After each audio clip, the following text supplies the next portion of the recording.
자, 오늘 이 시간에도 지금 벌써 3주째인데 천국 들어가는 믿음에 대해서 여러분들과 좀 함께 나눠보려고 합니다.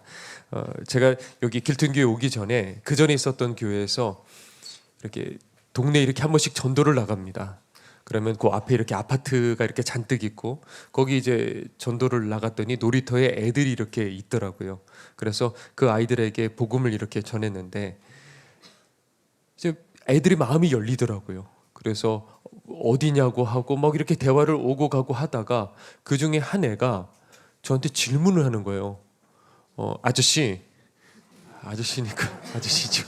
네, 여기서만 여러분들 목사님 해주시는 거예요. 그러면 그 하나님께서는 우리들의 모든 죄를 다 용서해 주니에요. 어떤 죄를 저질러도. 그렇지. 근데 얘가 뭐라고 질문하냐면, 그러면 잔인한 살인자의 그 죄도 용서해 주시나요? 그런데 여러분들 같으면 뭐라고 대답하겠어요? 용서해 주잖아요. 그렇죠? 용서해 주시잖아요. 그렇지. 그랬더니 얘가 얼굴이 싹 바뀌는 거예요. 근데 그 순간에 그제서야 제가 눈치를 챘어요. 왜냐하면 그 동네에 정말 떠들썩하게 했던 어떤 이렇게 그 아이를 유괴해 갖고 살인 사건이 일어났었거든요. 그리고 그렇게 오래되지 않았던 것 같아요. 그러니까 이 아이가 그렇지 하는데 보니까 얼굴이 싹 하고 싸늘하게 바뀌어버리고, 그 옆에 있던 마음이 열렸던 그 애도 이 질문 하나에 얘네들도 아는 거예요. 그러더니 마음이 다 닫혀버리더라고요. 그러니까 어떻게 하나님이 살아계시면 그럴 수 있겠냐라는 거죠. 그러니까 이미 그 지역에는 영적으로 보이지 않는 장벽이 이렇게 딱 쳐져 있었던 거예요. 자, 우리 안에도 그런데 우리 안에도 어떤 갈등이 있어요. 뭐냐면, 하나님 과연 날 사랑하십니까? 하나님 과연 살아계십니까? 이런 질문들이 우리들에게 있어요. 왜냐하면 감당하기 힘든 어떤 고난, 그리고 제일 힘들 때가 언제냐면 교회 안에서 어떤 상처, 이런 것들을 겪었을 적에 난 버림받은 걸까? 하나님이 정말 살아계신다고 한다면 어떻게 이런 일들이 일어날 수 있을까? 이런 고민들이 우리들에게 들어온단 말이죠. 그런데 그걸 우리가 겉으로 표현하지는 않습니다. 왜냐하면 감히 우리가 신앙생활을 하고 있잖아요. 그런데 하나님이 살아계실까? 라는 이런 질문들을 이렇게 이 속에 잠재둔 채로 그냥 꾹꾹꾹꾹 눌러놓고 그냥 그렇게 살아가는 거지. 아니, 분명 하나님 살아계시지, 이렇게 생각하죠. 근데 그런 질문들이 때로는 우리 속에 올라올까요, 안 올까요? 올라올 때가 있어요. 아닌가요? 자, 그런데 그게 어떤 사건을 겪고 갑자기 어느 날 교인이 사라져버리거나 신앙을 버려버리거나 이런 일들이 일어난다고요. 그러니까 곁에 있는 사람들은 아무것도 모르고, 아니, 지난주도 열심히 기도하고 뜨겁게 했던 그 사람이 갑자기 신앙을 다 잃어버린 거예요. 어떻게 저럴 수가 있을까?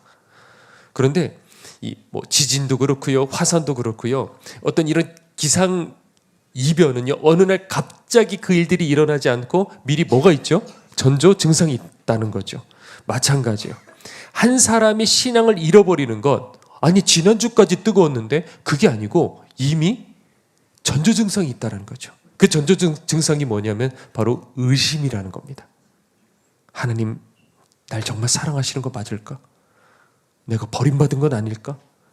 아니면 하나님이 안 계시는 건 아닐까? 이런 생각들이 우리 안에 나도 모르는 사이에 깔려 있는데 본인도 그걸 억누르고 있느라고, 앞에서는 믿습니다 이렇게 하느라고 나도 모르는 사이에 그게 있다는 걸 모르고 그렇게 살아가다가 어느 사건을 탁 겪고 난 다음에 그럼 그렇지 하고 확 하고 들고 일어나게 돼버리는 거예요. 그러니까 이미 이런 영적 장벽이 생겨버리면 그 사람에게 그건 이미 소용이 없어요. 그렇기 때문에 우리가 믿음이 나도 모르는 사이에 혹 흔들린다고 한다면, 그러면 그때 나를 점검해 볼 수 있어야 된다는 것이죠. 그러면 어떤 것을 점검을 해봐야 되느냐? 자, 첫 번째 질문은 이겁니다. 애초에 내게 믿음이 있었을까? 왜 흔들릴까요? 분명했다면 흔들릴 리가 없어요. 내가 분명히 하나님을 경험했다고 하고 만났다고 한다면 흔들릴 리가 없는데, 그게 불분명하기 때문에 그런 거예요. 보통 여러분들 교회를 나오셨을 적에, 처음 교회에 나왔을 적을 한번 생각해 보셔요. 이 중에 나는 하나님의 직통 계시 받고 교회 나왔다. 이런 분 계실까요? 난 직통 계시 받았다. 예전에 제가 어렸을 적에 그런 얘기 들었는데 어느 날 어떤 사람이 위기를 닥쳤다가 그 부흥사께서 얘기하셨어요. 위기를 겪었는데 툭 하고 뭔가 떠올랐대요. 그래갖고 이게 뭐지 하고 교회 안에 들어오고 나니까 그게 성경 말씀이었다는 거 알았어요. 뭐 이런 적어도 뭐 이런 직통 계시를 받고 오셨다는 분은 거의 없을 거란 말이죠. 처음에 올 적에는 누가 보이죠? 사람이 보이는 거예요. 그 사람 때문에 끌려서 왔고 그리고 그 사람 때문에 내 마음이 열렸고 그러다가 보니까 같이 어울리게 되었고 거기서 예배도 드리고 기도도 하고 그러다가 보니까 때로는 은혜도 받고 눈물도 흘려요. 그런데 문제는 뭐냐? 분명히 그 사람 따라 나와가지고 내가 은혜 받았다고 생각을 했는데 그 사람의 기적 가장 깊숙한 그 속에는 그 은혜는 살짝 적신 정도죠. 그 사람의 교회를 다니는 그 가장 깊은 이유는 뭐냐면 하나님이에요? 사람이었던 거예요. 그걸 벗어난 적이 없었던 거예요. 저도 그랬었거든요. 사람 때문이었던 거예요. 그런데 그러다가 보니까 교회 안에서 있다 보면 상처 안 받나요, 여러분들? 상처 받는다고요. 어려운 일들 안 겪나요? 겪는다고요. 그러니까 내 속에 이 사람 때문에 내 마음이 열렸기 때문에 사람 때문에 상처를 받으니까 어떻게 되죠? 신앙을 잃어버리게 되는 거예요. 그런데 그것이 아니고 하나님이 되셨을 적에 내가 하나님과의 1:1 관계 요걸 넘어갔었어야 되는데 넘어가지를 않은 상태에서는 모른다니까요. 지금 이렇게 얘기를 해줘도 나는 아닌데 나 은혜 받았는데 이렇게 생각을 해요. 그리고 이걸 어떻게 그렇다고 여러분들 보고 아닙니다. 성도님들은 아니셔요. 이렇게 할 수도 없고 그 속에 본인은 몰라요. 그냥 어렸을 적부터 너무 이 기독교 문화에 익숙해진 모태신앙 그리고 어느 날 와가지고 따라와서 분명히 은혜는 받긴 받은 것 같은데 그런데 그 가장 깊숙한 곳에 하나님과의 1:1 분명한 관계가 없는 사람들이 저는 많다고 생각을 해요. 그러니까 우리가 질문해 볼 수 있어야 돼요.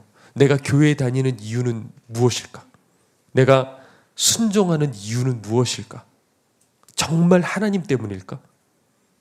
정말 하나님 때문일까? 그걸 여러분들 질문했어야 되는 거예요. 내가 만약에 정말 하나님 때문에 신앙생활을 하고 있다고 한다면 상처받으면 아프죠, 물론. 때리면 아파요. 그래도 회복할 수가 있어요. 저 사람 때문에 내가 교회 다니는 거 아니니까. 저 사람 때문에 내가 순종하는 건 아니니까. 그런데 그게 사람이 되었을 적에는 이 기반 전체가 다 무너지게 되는 것이죠. 제가 지난주에 저희 동네에 산이 있더라고요. 몰랐어요, 저. 어느 날 우리 박보영 목사님께서 우리 운동 좀 해야 되지 않겠어? 그러니까 어디 한번 산을 한번 찾아보자. 그래서 어디가 있냐? 저 계양 쪽에 어디 산이 있겠냐? 네, 목사님. 뭐 여기저기를 뒤져봐도 이게 거리가 항상 되는데 바로 앞에 산이 있는 줄 몰랐던 거예요. 그래갖고 그 산에 이제 올라갔는데 그 사이에 이제 저희 동네 주변이 이제 막 개발이 되고 있잖아요. 그래서 길이 이렇게 쫙 흙길도 아니고 이렇게 뭐죠? 이거 깔려 있는 거예요. 쫙 흙 묻지 말라고. 그리고 이렇게 저희 아내를 데리고 한번 좀 운동을 시켜야겠다 싶어가지고 그리고 이제 같이 올라가는데 이제 사람들이 이렇게 지나가더라고요. 많지는 않은데. 근데 어떤 남자분이랑 이렇게 거쳐서 이렇게 지나쳐가고 저희는 이제 더 올라가다가 보니까 그분이 갑자기 돌아서 갖고 저희를 따라오시기 시작하는 거예요. 산에서. 왜 따라오실까? 그러더니 저를 딱 보시더니 혹시 최 목사님이시죠? 그리고 이분이 눈물을 글썽글썽거리시면서 본인 얘기를 하시더라고요. 그 전에 암에 걸렸었고 또 그것을 이제 수술을 했고 그런데 또 몸이 여기저기가 좋지 않아서 목사님 저를 위해서 기도해 주세요. 그러는데 그 자리에서 사람들이 막 지나가고 있는데 산길에서 무릎을 꿇으시더라고요. 그리고 저는 그 자리에서 안수 기도를 또 해드리고요. 그리고 막 절절히 울고 계시더라고요. 그리고 난 다음에 그분은 이렇게 가시고 그리고 저희 아내랑 이제 다시 되돌아오면서 그때부터는 아무 말도 하지 않았어요. 여보, 나 아까 말 실수한 거 없지? 산에 지나가다가? 그러니까 어디선가 누군가가 보고 있다는 그 생각에 아무 말도 하지 않고 그리고 조용히 그렇게 내려왔어요. 자, 그러니까 이런 목마름이 있어야 되는 거예요. 그렇죠? 여러분들 하나님과의 그런 사람들이 보든 말든 그게 산이든 어디 뭐 길거리든 간에 그냥 하나님 앞에서 저 앞에서는 소용없어요. 그러니까 정말 하나님 앞에서 무릎 꿇을 줄 아는 그런 갈급한 그 심령이 있을 적에 하나님과의 1대1 관계 이건 분명히 여러분들 맺으셔야 될 줄 믿습니다. 자, 두 번째 우리가 뭘 점검해야 될까 하면 자, 두 번째입니다. 무엇에 속는 게 아닐까? 감정에 속는 건 아닐까라는 거예요. 우리가 아무리 그런 신앙을 가졌다고 해보죠. 그리고 주님을 만났는데 여러분들 항상 안 흔들리고 나는 똑바로 가나요? 흔들리나요? 안 흔들리나요? 흔들린단 말이죠. 그러니까 더 이상 하나님 살아계신 건 흔들리진 않아요. 그런데 혹시 내가 버려진 것 아닐까? 멀어진 것 아닐까? 더 이상 날 사랑하시지 않는 것 아닐까? 날 외면하시는 건 아닐까? 이런 생각들이 들어요, 안 들어요? 들어온단 말이에요. 엘리야가 보면 갈멜산에서는 당당했다고요. 이 자신감이 얼마나 넘쳤냐면 그 제단에 그 도랑을 파가지고 그냥 제단에다가도 물을 끼얹고 그리고 도랑에다가도 그냥 물을 가득 채워버렸어요. 그 정도로 물을 끼얹을 정도로 자신감이 있다는 거예요. 왜냐하면 내가 하나님 앞에 기도했을 적에 이 도랑에 물까지 다 증발시킬 정도의 강력한 불이 떨어질 거라는 거죠. 그 정도의 자신감 가지고 있었는데 바로 그 다음 장에 넘어갔을 적에 어떤 변화가 일어났냐면 이세벨이 엘리야를 죽이려고 지명수배를 한 거예요. 근데 엘리야가 마음이 어떻게 됐다고요? 물녹듯 녹아내려서 광야로 도망쳐서 로뎀나무 밑에서 나 죽여달라고 땡깡 부리고 있는 거예요. 저는 이게 참 이해가 되지 않아서 한참을 봤어요. 조금 전까지 자신감에 막 이러고 있는데 왜냐면 지금까지 지명수배 받았었거든요. 또 한 번 지명수배 받는 거죠. 주님이 지켜주시는데 왜 이렇게 됐을까? 왜 그러냐면 그 3년 반만 지나면 될 거야. 3년 반만 지나면 이 나라는 변할 거야. 여기에 온 힘을 다 썼는데 변한 건 하나도 없었던 거예요. 그러니까 그 마음이 기대했던 그 마음이 실망이 되어서 무너져 버리고 난 실패했어. 난 끝장났어. 이러고 있는 거예요. 그러니까 그 엘리야조차도 하늘에 승천한 그 엘리야조차도 이 마음이 감정이 막 요동을 쳐가지고 사람은 그렇게 연약한 존재라는 거죠. 얼마든지 엘리야가 무너졌다고 한다면 우리들도 무너질 수 있는 그런 존재라는 거예요. 그런데 거기는 아멘 안 하셔도 돼요. 우리 무너져서는 안 돼요. 그런데 우리가 하나님을 알아야 되는 동시에 누구를 알아야 될까요? 나를 알아야 돼요. 인간은 감정을 가지고 있거든요. 감정은 하루 사이에서도 계속 이렇게 왔다 갔다 해요. 아침에 출근할 때 오만상 막 내일 월요일 되면 너무 그냥 힘들잖아요. 그래갖고 풀이 푹 죽어서 일주일을 이렇게 어떻게 보낼까? 길퉁교에 있었을 때가 좋았는데 이렇게 하고 이렇게 가다가 또 직장 생활 할 적에는 또 그냥 막 이렇게 신나서 하다가 또 집에 와서 여보 이러면 또 갑자기 그냥 기가 푹 죽고 이게 감정이라는 건 이게 왔다 갔다 이렇게 한단 말이에요. 그런데 또 동일하게 어떤 일이냐면 이 감정은 동시에 어떤 일이냐면 예를 들어 파도 위로 용기를 내어갖고 걸은 거예요. 그렇죠? 걷는 동시에 어떤 감정이 느껴지죠? 두려움의 감정이 들어오는 거예요. 인간이라는 게 그렇단 말이죠. 내가 용서해야겠다 하고 손을 내밀었어요. 근데 동시에 어떤 마음이 들죠? 여전히 미움의 감정이 들어와야 안 들어와요? 막 그냥 원수라도 다 사랑하고 다 끌어안아줄 것 같죠? 그렇게 되시나요, 여러분들은? 모르겠어요, 저는. 그런 마음이 솔직하게 들어온 적이 저는 있어요. 그래도 의지를 갖고 난 용서해야겠어 하고 그 사람의 손을 붙잡아주고 끌어안아주는 거죠. 그러니까 이런 감정, 인간이라는 것은 이런 감정이 동시에 드는 거예요. 내가 저 사람에게 몰래 도와야지 하는데 다른 쪽으로는 어떤 마음이 들죠? 제발 좀 봐줘. 이런 마음이 든다고요. 이게 인간이라고요.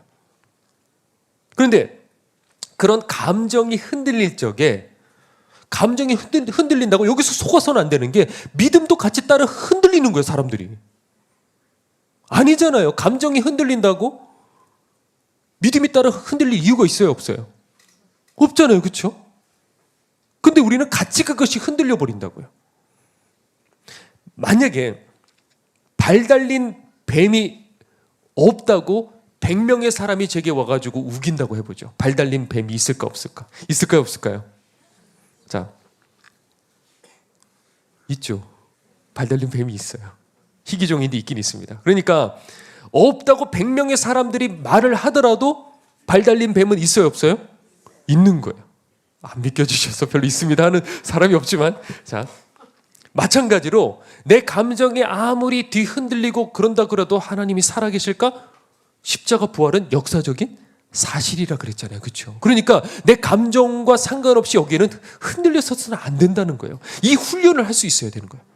그리고 내 마음에 죄책감으로 푹 하고 눌리더라도 하나님이 그것 때문에 쉽게 여러분들을 외면하실 거라고 생각하십니까? 절대 하나님은 그런 분이 아니시라는 거죠. 쉽게 그런 분은 아니셔요.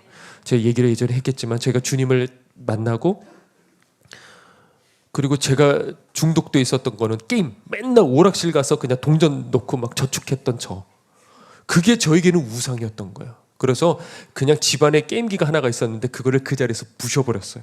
다시는 내가 하지 않을 거야. 그리고 난 다음에 얼마 있다가 또 그게 떠올라서 몰래 그걸 하고 있었던 거예요. 내가 미쳤지. 은혜를 받았는데 내가 미쳤지. 그런데 그때 어느 날 저희 어머니께서 기도하시다가, 야 성렬아, 너 영적으로 담배를 피는 것 같아, 그러시는 거예요. 저는 알죠. 무슨 내가 담배 펴 이러고 무시해버렸어요. 저는 알고 있었어요. 찔렸어요. 그리고 난 다음에 제가 기도를 하는데 그냥 그런 장면이 생각이 나더라고요. 제가 우상에다가 딱 절을 하고 있더라고요. 무섭더라고요. 버렸을까요 안 버렸을까요? 버렸지 않았어요. 버릴 뻔했는데 또 한참 시간이 지나서 또 됐어요. 그러다가 어느 날 혼자 집에 있는데 누가 이렇게 말을 하는 거, 혼자 집에 있는데 하나님이 다 보고 계세요 그러는. 깜짝 놀랐어요. 아무도 없는데, 저밖에 없는데 하나님이 다 보고 계세요. 그런데 그게 아직도 기억에 남는 게, 내가 다 보고 있어, 너 어떻게 그럴 수가 있어, 너 세 번째야, 이제 끝이야, 이런 느낌이 아니고 너무 상냥한 목소리였어요. 거기에 제가 정말 울며 불며 회개를 했어요.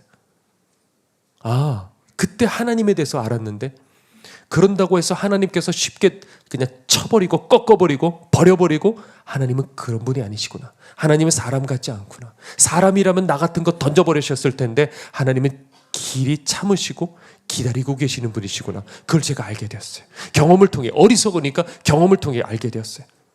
그러니까 내 감정은 짓눌려 죄책감에 난 버려졌을 거야. 이미 그 시점 갔을 적엔 제가 그랬어요. 그런데 내 감정과 상관없이 하나님은 쉽게 나를 버리시는 분은 아니시구나. 그걸 알게. 물론 그걸 이용하는 사람들, 그 사람들이 화인 맞은 사람들이죠. 자, 세 번째입니다. 뭘 점검해야 되느냐 하면, 세상에 끌리는 건 아닐까라는 거예요. 어디에? 세상에.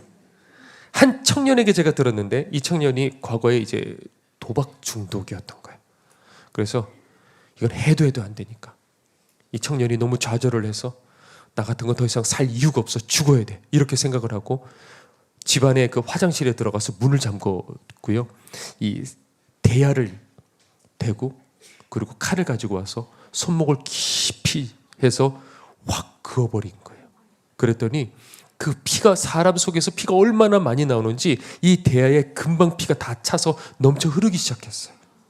그리고 이제 혼미해져서 이렇게 쓰러지려고 이러고 있는데 바깥에서 쿵쿵쿵쿵 아들아 하고 아버지 소리가 들리는 거예요. 근데 뭔가 아버지가 이상하다고 느껴가지고 안 되고 보니까 그냥 발로 차가지고 문을 강제로 열었어요. 그래서 그대로 전화를 해가지고 이제 그 응급 그 차에 실려가지고 가고 있었던 거예요. 그래서 응급 조치를 딱 하고, 그러니까 정신이 그 안에서 돌아온 거예요. 근데 여러분들 아십니까? 그 돌아왔는데 그 다음에 어떻게 됐냐면, 그 와중에 주머니에서 핸드폰을 꺼내서 그 도박 사이트에서 또 그거를 누르고 있는 거예요. 이게 너무 스스로도 충격적이었던 거예요. 그래서 이제는 주님의 은혜를 받아서 그것과 이제 싸우면서 이제 살아가는데, 어떤 사람은 그런 도박에 이제 중독이 되어갖고 그 중독 프로그램 그런 거 이렇게 해주는 그 프로그램도 있지 않습니까? 거기에서 이제 나와가지고 이제 사람들 앞에서 나는 이제 더 이상 도박에 이제 여기서 벗어났다고 했던 그 사람도 10년의 세월이 지나니 어느 순간에 또 그것을 건드리고 다시 그 도박에 중독이 되고 그렇게 된다는 것이죠. 그러니까 내가 괜찮다고 생각할 것이 아니라 이 죄 그리고 세상 이것은 너무나도 강력하기 때문에 언제든지 우리들을 또 붙잡고 또 붙잡을 수가 있다는 것이죠. 만만하게 볼 게 아닌 거예요. 그러니까 우리도 왜 믿음이 흔들리냐? 우리가 하나님만 바라보고 천국에 대해서 목마르면 아무 문제가 없어요. 그런데 우리는 어디 가운데 있죠? 세상에 한가운데 지금 있단 말이에요. 보는 것, 듣는 것, 말하는 것 계속 그것을 듣고 지금 6일을 그렇게 살다가 오늘 여기 오셨을 거예요. 그러다 보니까 자꾸 내 마음이 저 세상 것들에 쳐다보게 되고 내 마음이 자꾸 흔들리기 시작하고 그것을 자꾸 쳐다가 보니까 하늘이 보이지를 않으니까 하나님이 살아 계시나? 이런 생각이 쑥 내가 왜 이런 생각 왜 해? 하는데 나도 모르는 사이에 하나님이 살아 계시나? 이런 생각이 쑥 하고 들어오는 거예요. 제가 20대 때 그렇게 은혜를 받고 그때 당시 한 6개월 정도 제가 일하는 그곳에 이렇게 앉아 있으면 앞에 TV가 있고 그 TV는 항상 그 뮤직비디오라는 게 있어. 그게 계속 틀어지는 거예요. 그러니까 이게 하다가도 이게 저도 모르게 뭔가 이렇게 번쩍번쩍거리니까 그게 시선이 그쪽으로 가게 되다 보니 저는 세상에 뭐 어떻게 옛날 노래들이 어떻게 돌아가는지 몰라요. 그런데 그 시절 것들이 저도 모르게 귀에 이게 들어왔던 거예요. 근데 이게 너무 싫었어요. 제발 저런 것 좀 안 봤으면 좋았어요. 저는 그때 은혜를 받고 항상 그냥 골방 가서 울면서 기도하고 그랬던 시절이었거든요. 제일 그 은혜 깊이 받았던 그 첫사랑의 시절들이었는데 어느 날 일 다 마치고 난 다음에 교회를 이제 걸어가면서 흥얼흥얼대고 그러고 있는데 보니까 찬송가가 아니었던 거예요. 낮에 들었던 정말 짜증났던 그 가요를 저도 모르게 흥얼대고 있더라고요. 그리고 신학교를 갔어요. 신학교를 갔는데 온통 그냥 자유주의고 뭐 자유주의 여러분들 들으셨잖아요. 성경은 그냥 하나님의 말씀이 아니고 사람들이 그냥 쓴 거다. 천국 지옥은 없어. 뭐 교수님 그런 얘기를 하는 거예요. 다른 종교에도 구원이 있어. 아니 어떻게 저런 말을 할 수가 있어. 막 속상했어요. 그런데 이게 참 무섭죠. 가랑비에 옷 젖는 이게 참 무서운 게 그걸 분명히 제 마음속에서는 말이 돼? 이렇게 생각을 하는데 저도 모르는 사이에 그것을 듣다가 보니까 이걸 의식적으로 생각한 건 아니에요. 천국 지옥이 없어? 예수님 굳이 그렇게 힘들게 믿지 않아도 천국 갈 수가 있어? 뭐 이런 생각들. 그러면 굳이 내가 이렇게까지 절제하면서 살아갈 필요가 있겠어? 저도 모르게 느슨해지는 거예요. 이거를 제가 다시 한번 말하지만 의식적으로 이 생각을 했던 건 아니에요. 당연히 아니라고 생각하는데 무의식 중에 이런 생각들이 자꾸 치고 들어오니까 저도 모르는 사이에 거룩하게 살려는 이 마음, 천국에 내 모든 걸 다 쏟아야 되는 이 마음들이 점점 느슨해지기 시작하더라고요. 그런 갈등 속에서 저는 주님을 인격적으로 신학교 때 만났고 그 위기를 넘기긴 했지만은요. 우리 하루하루 살아가는 이 세상이 하나님 없는 그 사상을 기반으로 우리는 계속해서 주입당하고 살아가고 있어요. TV, 매체들, 사람들과의 대화들 모든 것이 하나님 없는 그 기반을 그 사상이라는 게 정말 무섭거든요. 철학, 사상들 아무렇지 않은 것 같지만 그 시대를 움직이는 것들이거든요. 그러니까 그런 것들이 은연중에 내 속에 들어오다 보니 우리는 천국이 있다고 한다면 어떻게 살아가야 되죠? 절제하면서 살아가야 되는 거예요. 그런데 나도 모르는 사이에 이 물질 만능 나도 더 좋은 집에 살고 싶고 나도 좀 이거 명품백 하나 이렇게 좀 들고 싶고 이런 생각들이 자꾸 그렇게 들어오게 되는 거예요. 여러분들 사단은 절대 바보가 아니에요. 야, 너 하나님 버려. 야, 뭘 힘들게 하나님을 믿어. 절대 이렇게 하지 않아요. 사단은 그렇게 바보가 아닙니다. 서서히 세상과 친하게 만드는 거예요. 가깝게 만드는 거예요. 그러면 알아서 뭐부터 사라지냐면 천국을 향한 목마름. 이게 사라지게 되는 거죠. 그러니까 교회를 떠난 사람, 신앙을 잃어버린 사람들 보면 그렇게 뜨거웠는데 한순간에 그냥 무슨 사건 때문에 팍 하고 쓰러졌던 거 아니에요. 이런 사람들은 거의 없어요. 그 전에 이미 이 마음이 뺏겨버린 거죠. 느슨해지기 시작했던 거죠. 그러다가 요쯤이면 되겠네 하고 그때 사단이 와서 결정타를 한번 탁 먹였을 적에 그걸 이길 장사가 없게 되는 거예요. 그러니까 이걸 이미 이 패턴인데, 동일한 패턴으로 사단은 이렇게 역사를 해서 그 사람들을 믿음에서 이탈하게 만들고 무너뜨리게 만드는데, 우리는 그걸 다 알고 있으면서도 사람들은 그리로 간다고요. 그러면 이 사단의 패턴을 지금 다 여러분들에게 지금 얘기를 했는데, 그러면 여러분들 스스로를 지금 점검해 볼 수가 있겠죠. 이 세 가지 기준에 따라서. 제가 지난 2주간 동안에 이렇게 천국 들어가는 믿음에 대해서 계속 얘기를 나눴습니다. 자, 그 믿음이라는 건 뭘 말하는 거죠? 저 천국을 위해서 내 모든 것을 걸어버리는 거. 그렇죠?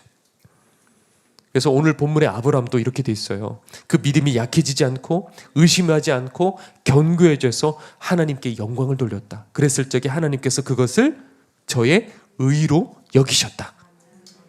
이렇게 말씀하셨어요. 그러면 내 모든 것을 하나님께 맡기고 드리기 위해서, 걸어버리기 위해서 먼저 필요한 건 뭘까요? 그거는 하나님을 향한 무한 신뢰. 무한 신뢰. 그냥 강 속으로 들어가라 그러면 들어가는 거예요. 그러면 갈라지죠. 그냥 성을 돌라 그러면 그냥 무식하게 도는 거예요. 사람들이 그냥 성 위에서 바보라 그러면 그냥 나 바보야 이러고 그냥 도는 거예요. 하나님을 향한 무한 신뢰. 이게 천국 들어가는, 하나님께서 우리들에게 요구하시는 천국 들어가는 진짜 믿음이에요. 그 하나님을 향한 무한 신뢰를 가지게 될 때 어떻게 돼요? 하나님께 천국을 위해서 내 모든 걸 걸어버리는 거죠. 그런데 이게 안 되는 사람들은 말은 그렇게 하지만은 결국 내 쪽 다 줄 것들 다 쥐는 거예요. 아나니아 삽비라 왜 죽었어요? 피할 길, 도망갈 길 가지고 있는 거예요. 그거 아니고 하나님께 내 모든, 그러니까 다시 한번 오해하시지 말 것이 집문서 찢어야지, 이런 얘기 아니에요. 절대. 더 이상 내게는 이게 의미가 없다는 거예요. 그렇게 그런 사람 도대체 누가 있겠어요? 그런데 그런 사람들이 제자였고, 지난번에 그 부자 청년도 얘기했잖아요. 따로 도망갈 이 재산을 남겨놓고 나를 따르는 건 안 된다는 것이죠. 자기 생명을 사랑하는 자는 죽는다는 거예요. 나를 위해서 자기 생명을 미워하는 자들이 산다 하셨다고요. 그러니까 예수님 말씀하신 것들은 항상 이렇게 동일한데, 이게 오늘날의 대중화된 기독교 그 가르침과는 너무 차이가 나기 때문에 우리들은 대중화된 그 믿음을 가지고 지금까지 살아왔던 거예요. 교회 생활해 왔던 거예요. 거기에는 그게 구원이 아니라는 거예요. 저는 여러분들 눈치 보고 싶지 않잖아요. 그냥 하나님 두려워하여 그대로 그 복음에 대해서 지금 전하는 거예요. 그랬을 적에 소유하라고요. 괜찮다고요. 열심히 일을 하셔요. 소유를 불려도 괜찮아요. 그런데 그게 여러분들의 인생의 목적이 아니라는 걸 제발 기억하셔야 되는 거예요. 자, 그런데 그러면 내 모든 것을 하나님 앞에 다 던져버리기 위해서, 맡겨드리기 위해서, 발 앞에 내려놓기 위해서 우리들에게 필요한 것은 뭐라고요? 하나님을 향한 무한 신뢰. 이게 그냥 되지를 않아요. 그래서 아까 제가 얘기했죠. 하나님 만나야 되는 거예요. 실체이신 하나님을 경험하게 될 때 이건 진짜네 하고 내려놓게 되고, 그 보화를 위해서 내가 가진 모든 것들을 다 팔아버리게 되는 거예요. 성경은 한 가지 얘기를 지금 하고 있는 거예요. 어떻게 하면 천국 들어가냐.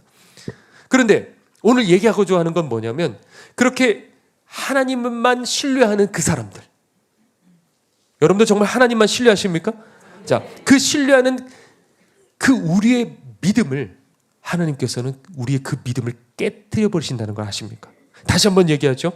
우리는 그렇게 하나님만 신뢰하려는 그 믿음, 하나님께서는 그 믿음을 깨뜨려 버리시는 분이시라는 거예요. 골리앗을 쓰러뜨린 이 믿음 좋은 이 다윗, 다르다고요. 이 다윗의 믿음은 다르다고요. 이미 어렸을 적에. 그런데 하나님께서는 어떻게 하셨냐? 야, 이리 와봐. 네 주님, 이리 와봐. 딱 광야로 와서 그냥 팍 하고 깨뜨려 버리시는 거예요. 그 믿음을. 두개골을 깨뜨리신 게 아니라 그 믿음을 깨뜨려 버리시는 거예요.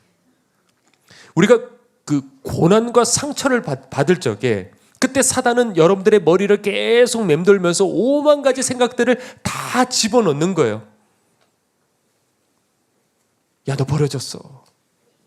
야, 너 어떻게 하나님 살아계신데 너 그럴 수가 있겠어? 너에게 어떻게 그런 일들이 일어날 수 있겠어? 그러니까 그 벼랑 끝에서 우리들이 이게 사단의 역사라는 걸 이해할 수 있어요. 그런데 도대체 왜 하나님께서는 나를 그 상태로 내버려 두시냐는 거예요. 이게 우리들의 질문인 거예요. 이대로 내가 만약에 신앙을 잃어버린다면, 벼랑 끝까지 지금 몰려버렸는데, 내가 예수님 믿는다고 해가지고 갔는데 어려움을 겪었어요. 그리고 사단이 자꾸 생각들을 집어넣어주고 있어요. 나를 집어삼키려고. 벼랑 끝까지 지금 내가 왔는데 여기서 내가 신앙 잃어버리면 내가 지옥 간다는 걸 하나님께서도 아실 텐데 왜 하나님 나를 이대로 내버려 두시지? 아마 이 질문 고민 갖고 계신 분들이 아마 이 가운데도 계실 것 같아요. 그런데 성경에도 이런 이야기들이 수두룩해요. 예수님께서 성령의 이끌리심을 받아 광야로 가셨어요. 그 광야는 뭐냐? 사단의 소굴이었어요. 그래서 거기서 만약에 한 번의 실수, 말 한마디 까딱 잘못했다가 예수님께서도 어떻게 되시는 거예요? 죄를 저질러 버립니다. 이건 상상도 못하겠어요. 전능하신 하나님께서 인간이 되셔가지고 전능하신 하나님이 죄를 저질르셨다? 이거 영원한 존재가 영혼을 잃어버리는 거예요. 그 위험을 갖고 주님은 이 땅에 오셨어요. 우리 살리시려고. 그런데 그거를 누가 떠미셨다고요? 성령님께서 그 마귀 소굴로 떠미신 거예요. 요셉, 보디발의 아내를 거절했다가 감옥에 갇혔을 적에 요셉은 도대체 무슨 생각했을까? 하나님은 어떻게? 하나님 이러실 수가 있어요. 그리고 나봇, 하나님 말씀에 순종했다가 땅도 잃고 목숨도 잃었을 적에 그 가족들, 전 그게 생각나더라고요. 나봇은 그렇게 해서 순교해서 천국 갔다고 생각하고 그 가족들, 졸지에 아버지 잃었어요. 졸지에 땅 잃었어요. 재산 잃었어요. 길거리 나앉게 됐어요. 지금으로 말하자면 예수 잘 믿다가 이렇게 됐어요. 어떤 생각을 가졌을까? 고린도 후서에 이런 말씀이 있습니다. 우리는 우리 자신이 사형 선고를 받은 줄 알았으니 이는 우리로 자기를 의지하지 말고 오직 죽은 자를 다시 살리시는 하나님만 의지하게 하려 함이라. 사형 선고를 받은 것 같아요. 사도 바울이. 그 정도의 극심한 고난을 겪었을 적에 사도 바울이 깨달았어요. 그때. 나를 의지하지 말고 누구만? 하나님만 의지하게 하기 위해서 사형 선고 받을 것 같은 막다른 골목까지 하나님께서 나에게 고난으로 밀어 넣으신다는 거예요. 그러니까 사도 바울도 모르는 사이에 사도 바울에게도 그게 있었던 거예요. 누구를 의지했던 거? 자기 자신의 힘을 의지하고 지식을 의지했던, 자신의 재능을 의지했던 그 불순물들이 남아 있었다는 것이죠. 인생의 막다른 골목으로 갔을 적에 사람들은 둘로 나뉘어요. 하나는 하나님 욕하고 떠나가는 사람, 그리고 다른 하나는 더 죽도록 하나님 의지하는 사람. 저도 인생의 막다른 골목까지 갔다고 느낀 적이 있었어요. 예전에. 끝났다. 내 모든 게 다 끝났다. 느낀 그 순간에 얼마나 감사한지요. 알았어요. 내 인생의 모든 기반들이 다 사라지고 끝장났다고 생각하는 그 순간에 내 안에 하나님이 계시더라고요. 털썩 주저앉아서 정말 그날 많이 그 밤에 울었어요. 내게는 하나님이 계시는구나. 지금도 그래야 될 텐데. 지금 제가 설교하는 게 그거예요. 내 인생 맨 끝에 하나님이 계실까? 이게 모른다고요. 우리 스스로가. 사람이 있을 수도 있고요. 돈을 의지할 수도 있고요. 하나님이실까 과연? 그러니까 하나님께서는 그 고백하도록 우리를 이끌어 가시는 거예요. 절대 평탄한 길로 가게, 그렇게 호락호락하게 가게 만드시지 않으셔요. 그 고백하기 위해. 사형 선고를 받은 줄 알았으니 이는 우리로 나를 의지하지 않고 누구를? 하나님만 의지하게 하려 하심이라. 이게 하나님의 방식인 거예요. 우리를 이끄시는. 그러니까 우리도 내 인생에 대해서 해석하는 방식이 이제는 바뀌어야 되겠죠. 하나님을 전적으로 신뢰하는 사람, 이게 믿음이라 그랬어요. 천국 들어가는 믿음이라 그랬는데 하나님을 전적으로 신뢰하는 그 사람에게 하나님께서는 어떻게 하신다고요? 바로 그 믿음을 깨트려 버리시는 거예요. 왜요? 왜냐하면 깨지는 순간에 우리가 하나님을 의심하게 되겠죠. 그렇죠? 그리고 그 의심을 극복하게 될 때 깨진 그 믿음보다 더 깊은 신뢰의 믿음이 생기기 때문에 그런 거예요. 이게 성경에서 반복되는 중요한 핵심이에요. 하나님을 신뢰하면 신뢰할수록 필연적으로 우리는 의심이 생길 수밖에 없어요. 그런데 그 의심은 믿지 않았을 적에 생긴 그런 의심이 아니고요. 파도 위에 발을 디딘 사람만이 가질 수 있는 신앙 안에서의 의심인 거예요. 신앙 없는 믿음이 아니라, 의심이 아니라 신앙 안에서 생기는 그 의심. 오히려 적당히 세상과 양발 디디고 있는 그 사람들은 갈등이 적어요. 의심도 그렇게 없어요. 그런데 하나님께 내 모든 것을 걸면 걸수록, 내려놓으면 내려놓을수록, 더 이상 내가 다른 의지할, 도망칠 다른 대안이 없으면 없을수록 우리들은 더 진지해 질 수밖에 없고, 그리고 그 가운데 의심도 생길 수밖에 없고, 그것을 극복하게 될 때 우리들의 실제적인 믿음, 머릿속에서 배운 그 믿음이 아니라 그 실질적인 그 신뢰는 구체적이고 깊어지게 된다는 거죠. 하나님은 배움 속에 있는 문자 속에 계신 하나님이 아니라 지금도 살아 내 인생 속에서 이끌어 가시는 바로 그 하나님이시거든요.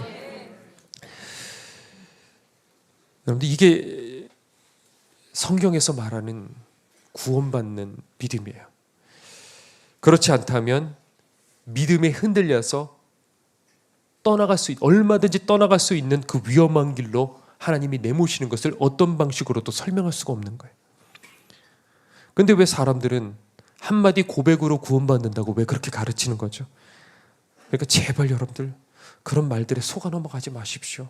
은혜라는 것, 구원이라는 건 절대 값싼 게 아니에요. 내 모든 것을 다 투자하고서도 목말라서 그것을 찾으려 해도 그 길을 찾지 못하는 것이, 그게 바로 좁은 길이에요. 물론 우리는 이 시간에라도 중심으로 단순한 예수 그리스도께 내 모든 것을 던지는 그 믿음을 가졌다고 한다면, 고백한다고 한다면 얼마든지 구원받을 수가 있어요. 그런데 그 믿음은 삶 속에서 증명되어야 된다는 것이죠. 그러니까 하나님께서도 궁금해하신 거예요. 내 믿음이 진짜인지 아니면 가짜인지. 그래서 자꾸 달아보시는 거예요. 시험하시는 거예요. 그 시험을 통해서 내 믿음을 더 단단하게 만들고, 그리고 분명하게 만들려고 하나님은 그 작업을 계속 하시는 거예요. 근데 그게 내게로 다가올 적에는 고난이 되고 상처가 되고 멀쩡하지가 않는 거예요. 왜 저 사람은 행복한 것 같은데 왜 나는 내 인생은 그렇지? 근데 행복한 것 같은 그 사람도 하나님의 사람이라면 겉은 행복해 보이고 그렇게 보일 줄 몰라도 그 사람의 나름의 아픔들이 있어요. 그래서 주님 앞에 서게 되었을 적에 멀쩡한 몸으로 가는 사람 없어요. 상처, 흉터, 이걸 숨기고 살아온 거죠. 하나님과 나만이 알 수 있는 그것들을 가지고 우리는 그렇게 살아가는 거예요.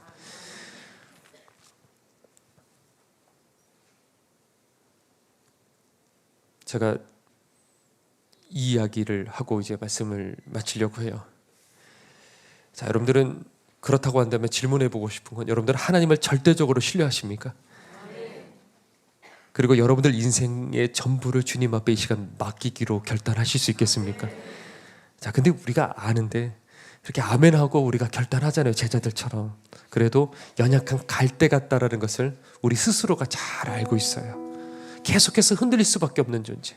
그렇다고 그 결단이, 그 중심이 잘못됐다는 거 아니에요. 그 베드로가 결단했던 것, 도마가 결단했던 것들, 그게 분명한 내 마음의 고백이긴 했지만, 그러나 내일의 나를 알 수가 없는 우리들은 그렇게 갈대같이 흔들리는 존재라는 것이죠. 지난주에 있었던 일인데, 대전에서 한 성도가 올라온 거예요. 온라인 성도가 올라와서 근데 절절히 막 우시면서 지금 아내가 혈액암에 걸렸다는 거야. 그래서 그 자리에서 막 펑펑 우시면서 문제는 이 아내가 치료를 받지를 않는, 누구의 말을 들어도 이 아내는 죽으려고 작정을 해서 치료를 받지 않으려고 한다는 거예요. 그런데 평상시에 이제 저희 설교를, 이제 저희 길튼교회 설교를 계속 이렇게 들으셔서 최 목사님 한마디 해주시면 치료 받을 것 같대요. 그래서 대전에서 올라오셔갖고 그렇게 우시는 거예요, 남편분이. 그래서 제가 전화를 이제 하는데 보니까 그 아내분은 그냥 성도가 아니고 교회 목사님이셨어요. 그런데 너무 목회가 잘 되지를 않았고 좌절했고 그러다가 보니까 하나님께서 날 버리셨나? 난 버려진 종인가? 이런 아픔들이 있었어요. 그래서 제가 얘기를 했죠. 목사님 꼭 치료받으셔야 돼요. 그러니까 이분이 뭐라고 그러시냐면 저희 아내를 위해서 기도했대요. 지금까지. 그러면서 뭐라고 말씀하시냐면 박 목사님께서 기도하셨던 것처럼 하나님, 저 사모님의, 최 목사님 사모님의 그 암을 저에게 주세요.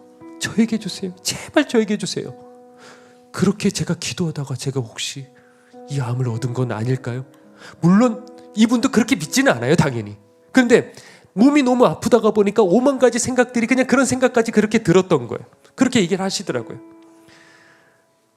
근데 그 말을 제가 듣는데 얼마나 마음이 무겁겠어요. 그리고 제가 치료받아야 된다고 그랬더니 항암은 안 하고 싶대요. 항암할 체력 자체도 없대요. 주님의 종이라고 그 사역을 부름받았다고 생각했지만 아무것도 되지를 않으니까 그 버림받은 것 같은 그 좌절감, 거기에다가 얼른 그냥 하나님 나라 가고 싶대요. 더 살고 싶지가 않대요. 그래서 막 거절을 하는데 제가 얘기를 했어요. 제 아내도 그 암을이라는 걸 발견되기 전에 항상 그 얘기를 했던 거예요. 하나님 나라 가고 싶다고. 얼른 하나님 나라 가고 싶다고. 그런데 그 말 그런 얘기들을 서로 큐티를 하면서 얘기를 하다가 얼마 되지 않아서 그 암이라는 걸 발견하게 된 즉시로 저희 아내는 그냥 세상에 대한 모든 끈들을 다 내려놔 버렸어요. 병원에서도 포기했잖아요, 처음에는. 그래서 더 이상 뭐 살려는 의지도 없고. 그런데 저는 그렇게 보낼 수는 없는 거예요. 그래서 살려는 의지를 자꾸 불어넣어주고, 그리고 병원에 이제 서울대병원을 갔잖아요. 이런 얘기들을 그분에게 했어요.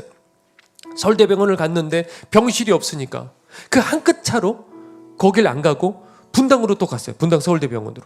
그렇게 가가지고 거기서 응급실에서 버티고 몇 날 며칠을 그렇게 버티고 그러다가 겨우 자리 하나 얻고, 그리고 난 다음에 겨우 병실을 얻고, 그 다음에 치료를 받게 되었고, 그리고 수많은 성도들이 알지도 못하는 외국에 있는 성도들까지요 기도하시고요. 길 가다가 만났는데 목사님, 사모님 위해서 기도하고 있어요. 이런 얘기. 장례식을 갔는데 어린 아이가 죽었어요. 얼마나 피눈물이 나는 거잖아요. 그렇게 막 통곡하시다가 저를 보시더니 사모님 위해서 기도하고 있어요. 저 기도할 거예요 하시면서 또 우시는 거예요. 아니, 지금 위로받을 상황이 아니잖아요. 근데 그 얘기를, 그러니까 그런 분들의 눈물들이 다 모여서 하나님께서 응답해 주신 거예요. 그런데 거기에는 그 기도도 있지만은 기도만 하고 가만히 있는 것이 아니라 내가 할 수 있는 모든 것들을 최선을 다해서 그냥 응급실에 밀어 넣어버리고 그냥 병실에서 그걸 버티고 주사 맞고 항암제 넣고 척수를 뚫어다가 넣고 할 것들 다 했단 말이죠. 그러니 목사님께서도 하나님께서 해주시든지 어떤 방식인지는 모르겠지만, 그러나 내가 할 수 있는 방식들, 할 수 있는 것들은 모든 것들을 다 해야 된다고 그렇게 얘기를 드렸어요. 그러면서 그렇게 얘기했어요. 목사님 절대 포기하시면 안 돼요. 목사님을 향한 하나님의 계획이 있으신데 우리는 종인 거예요. 그렇죠? 종이니까 종은 나 스스로 낙심하면 안 돼. 종의 몸은 더 이상 내 것이 아닌 거예요. 주인에게 달렸죠. 그러니까 종이 먼저 해야 될 일은 두 가지죠. 하나는 주인이 떨어지는 그 말씀 그대로 순종하는 거, 내 감정 죽이는 거. 그리고 종은 내가 해야 될 게 뭐냐면 내 몸 건강하게 다스릴 줄 알아야 되는 거예요. 그래서 주인이 언제 부르신다 할지라도 네, 여기 있습니다 할 수 있게 목사님 건강하셔야 돼요. 그래서 주님의 뜻이 어디 있는지 모르지만 그 뜻을 꼭 이뤄드려야 돼요. 그런 얘기들을 나눴어요. 근데 그러고 이제 기도를 해드리는데 통화로 그렇게 기도를 했죠. 근데 저희 아내가 생각이 같은 그 암이니까, 저희 아내가 생각나니까 저도 얼마나 눈물이 나는지요. 저도 그냥 막 울면서 기도하고 그분도 막 울면서 기도를 받고요. 그리고 이제 전화를 끊었는데 또 제가 전화를 했어요. 그리고 또 전화를 했어요. 왜냐하면 혹시 이분이 너무 가난하니까 병원비가 만만치 않다는 걸 알고 혹시 이분이 말은 그렇게 치료 안 받겠다고 했지만 차마 그 말을 하지를 못해서, 남편에게도 그 말을 하지를 못해서 치료를 포기하려 했던 것은 아닐까, 이런 생각이 또 들어오는 거예요. 그래서 걱정 마시라고, 하나님께서도 도우시지만 우리도 최선을 다해서 도울게요, 그렇게 얘기를 하고 그렇게 전화를 다시 끊었어요. 자, 오늘 본문에 아브라함 얘기인데, 아브라함이 믿음이 약해지지 않고 의심하지 않고 견고해져서 하나님께 영광을 돌렸는데 그것을 하나님께서는 그의 의로 여기셨다, 이렇게 돼 있어요. 근데 제가 여러분들에게 묻고 싶습니다. 이 로마서 4장 말씀, 아브라함 얘기 잘 아시겠지만 아브라함이 안 흔들렸나요?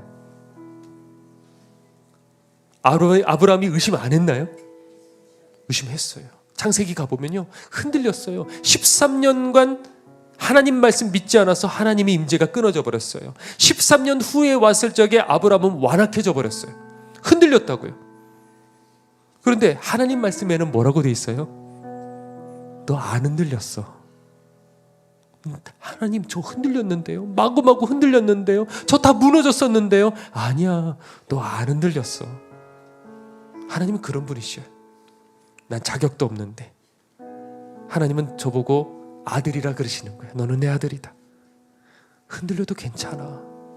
지금 의심하고 있어? 괜찮아. 그럴 수 있는 거야. 내가 이끌고 있잖아. 내가 그리로 이끌고 있잖아. 흔들려도 괜찮아. 그리고 난 다음에 좀 우뚝 섰다고 해봐요. 좀 회복됐다고 해봐요. 봐라, 얘는 흔들리지 않는 내 믿음의 자녀야. 제발 얘 좀 봐. 믿음의 자녀야. 하나님은 그렇게 자랑하시는 분이셔요. 그럼 사람들은 그것도 모르고 내 속도 모르고, 우와, 그렇구나, 저 사람은 정말 믿음의 사람이구나, 믿음의 아버지구나. 근데 저는 알아요, 나 그런 사람 아닌데. 그런 분이 바로 우리 하나님이시라는 분이시죠. 그러니까 여러분들 지금까지 흔들렸어도 괜찮아요. 혹 지금도 흔들려도 괜찮아요. 누가 이끌어 가셔요? 우리 하나님께서 이끌어 가시는 거예요. 그러나 우리 그렇게 무너져 있지는 마시고요, 아브라함처럼 주님 손 붙잡고 일어나자고요. 의심보다 진짜 두려운 건 뭐냐면 포기, 무관심, 그리고 배부름인 거예요. 오늘 시간 우리 다시 한번 우리 찬양 부르고 뜨겁게 기도할 적에, 하나님, 포기하지 않으시는 하나님, 당신의 손으로 나를 이끌어가 주셔서 주님 앞에 내 모든 것들을 다시 한번 맡겨드리겠습니다. 주님, 내 인생을 이끌어 주시고 당신의 가장 선하신 길로, 나를 구원의 길로 인도하여 주시옵소서. 우리 시간 함께 준비하신 예물 드리며 찬송 드리겠습니다.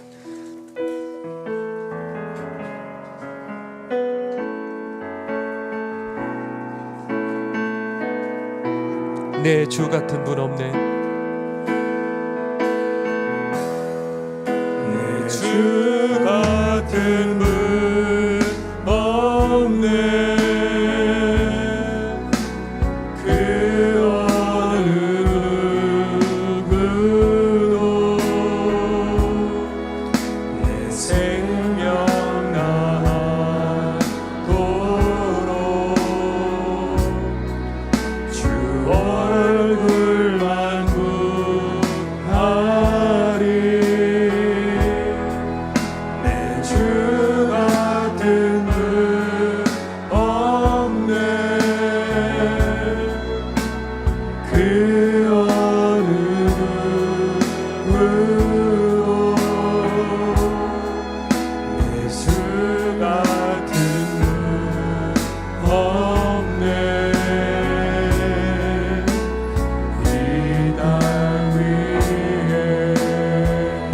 하나님,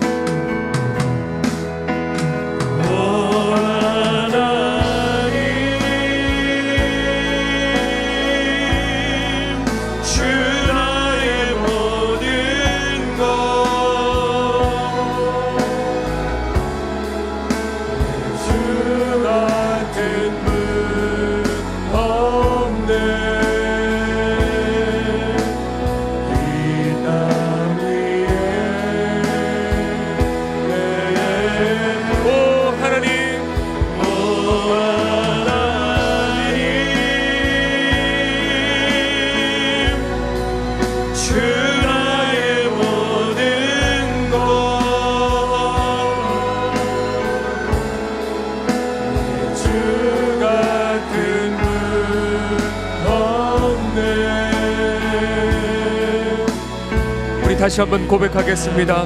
내 주 같은 분 없네. 주 같은 분 없네. 그 어느 누구로 생명 바라보로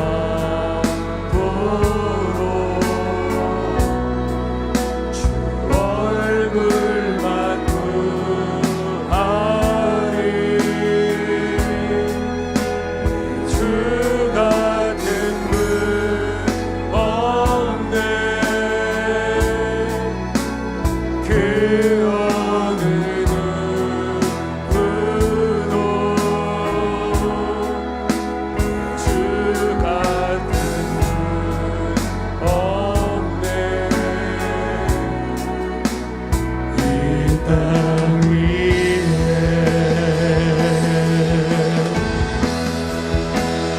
오 하나님,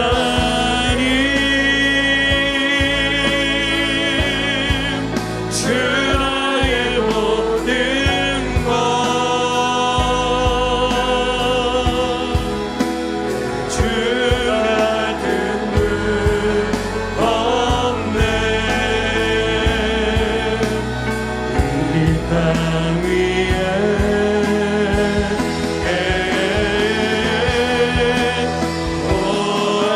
우리 두 손 들고 찬양하겠습니다. 주 나의 모든 것,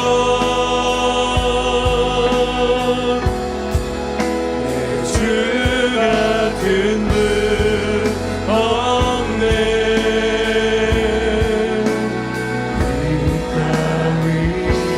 하나님, 사람도 의지했습니다. 환경도 의지했습니다.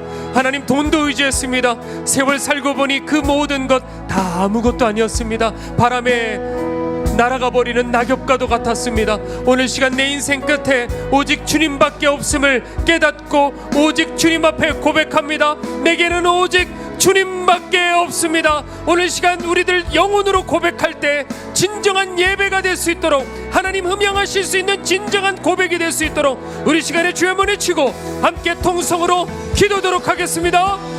주여,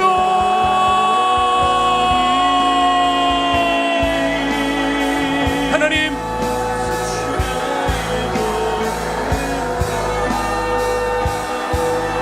더 가까이 내 품 안으로 들어오라.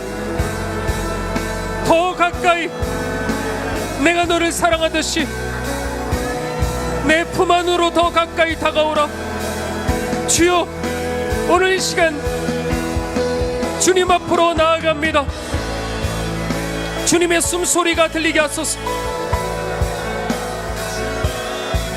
주님의 심장 소리가 들리게 하소서. 주님의 떨어지는 그 눈물방울을 보게 하시고 내 온몸을 적시게 하여 주시옵소서. 주님, 자녀가 아픔을 알면서도 사방에 의지할 데가 없어서 엄마 엄마 하고 울고 있는 그 자녀의 눈물을 알면서도 우리를 고난으로, 상처로, 의지할 데 없는 곳으로 몰아가시며 그렇게 해야지만이 깨달을 수 있는 걸, 그렇게 해야지만이 알 수 있는 것을, 그 진리를 우리들에게 더 아픈 부모의 심정으로, 찢어지는 그 가슴으로 주님께서는 오늘도 우리들을 구원의 길로, 우리를 살리시려고 그 길로 이끌어 가십니다. 하나님, 이것이 우리를 인도해 가시는 하나님의 방식이니 우리들도 이제는 내 인생을 해석하는 그 시선이 달라질 수 있도록 우리들의 눈을 뜨게 하여 주시옵소서. 더 가까이 두시려고 주님만을 신뢰하는 그 신뢰를 깨트려 버리시고 새로운 것을 주시려고, 더 깊은 것을 주시려고 내게 때로는 의심으로, 때로는 눈물로 앞을 가리어 아무것도 보지 못하게 만드는 인생의 골짜기로 나를 이끄신다 할지라도, 그러나 우리들이 그럼에도 불구하고 좌절 낙심하지 아니하고 전적인 신뢰, 바보라고 부르면 바보가 됩니다. 무식하다고 사람들이 그러면 난 무식하렵니다. 주님 앞에 내 모든 것들을 다 던져 이성으로 판단하지 않고 내 주장하지 않고 그저 주님이 가자 하시는 대로, 어린 양이 이끄시는 그대로 뒤따라 가렵니다. 주여, 우리들을 이끌어 주소서. 이곳 가운데 가장 상처 입은 영혼들을 주님께서 기억하여 주시옵시고, 오늘 이 시간에 당신의 겉옷으로 싸매주시고 당신의 눈물로 닦여주셔서 오늘 주님 앞에 회복되게 하시고, 다시 한번 엘림의 그 눈물을 경험하며 이 광야길, 저 천성길을 향해 걸어갈 수 있도록 저희들에게 다시 한번 힘을 더하여 주시옵소서. 주님, 고난을 겪은 영혼들에게 가장 위로가 되어 주시고 우리들에게 천국 들어가는 믿음 허락하여 주시옵소서.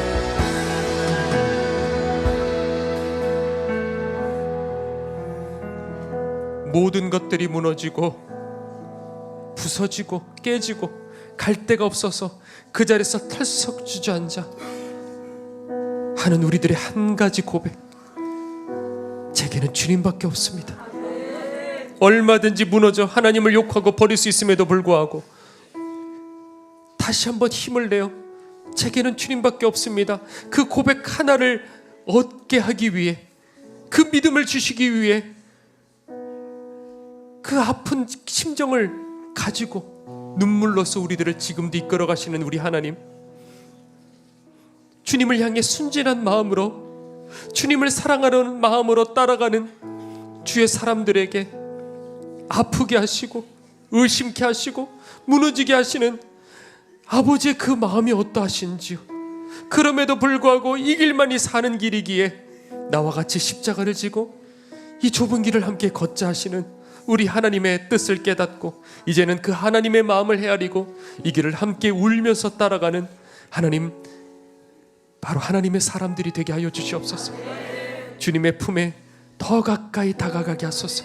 그 깊은 고뇌의 시간들을 통해서 주님의 품에 가까이 다가가게 될 때 당신의 흐느적거리시는 눈물 소리를 듣게 될 것이고, 당신의 두근두근대는 그 심장 소리를 듣게 될 것이고, 당신의 숨소리를 듣게 될 것이고, 나지막하게 내가 너를 사랑한다는 그 음성을 듣게 될 때 하나님, 이전과 비교할 수 없는 깊은 그 신앙 속에, 그 어떤 풍파 속에서도 흔들리지 않는 용사의 믿음을 갖게 될 줄 믿사오니 오늘 이곳에 있는 모든 성도들과 온라인 성도들을 기억하여 주셔서 저희들 어떤 마지막 때의 사단의 시련 속에서도 미혹 속에서도 절대 흔들리지 않고 천국 그대로 들어갈 수 있는 그 믿음을 저희들에게 허락하여 주시옵소서.